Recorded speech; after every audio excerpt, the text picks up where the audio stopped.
So, ayun, no. Magandang araw sa inyo, mga ka-farmer, no.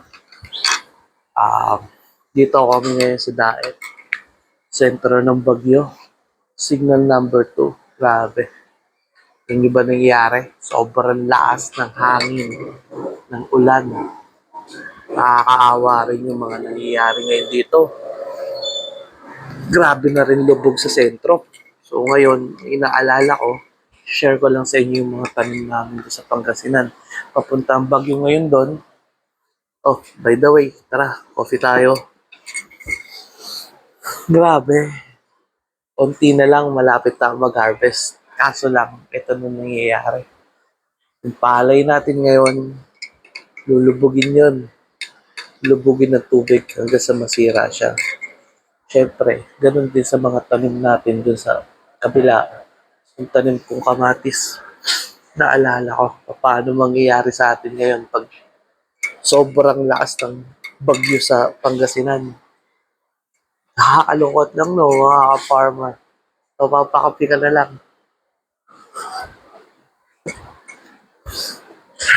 Ayun lang, talagang sana maging okay naman yung mga tanim natin kaso hindi talaga maiiwasan.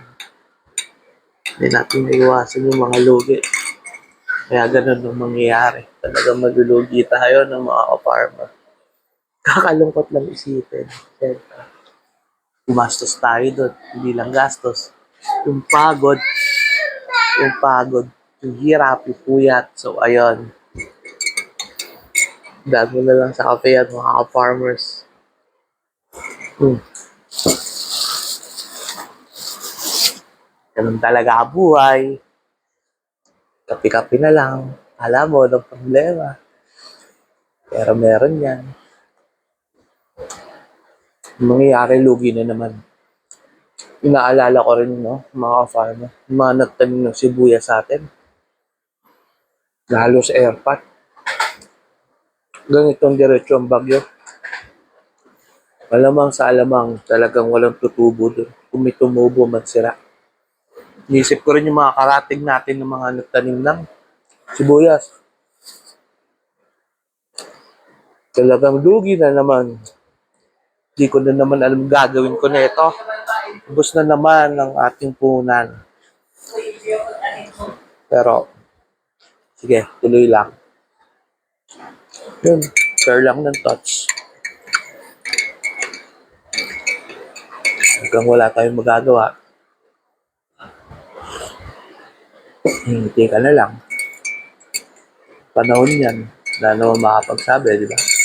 Tanim naman tayo, hindi naman gano'ng kalakas yung ulan. Pero maaraw din, di ba? Pero ngayon, grabe, bang-baha na po dito sa lugar namin sa Daet. Lalo pa kaya sa Pangasinan, di ba? That's life, bro. It's life.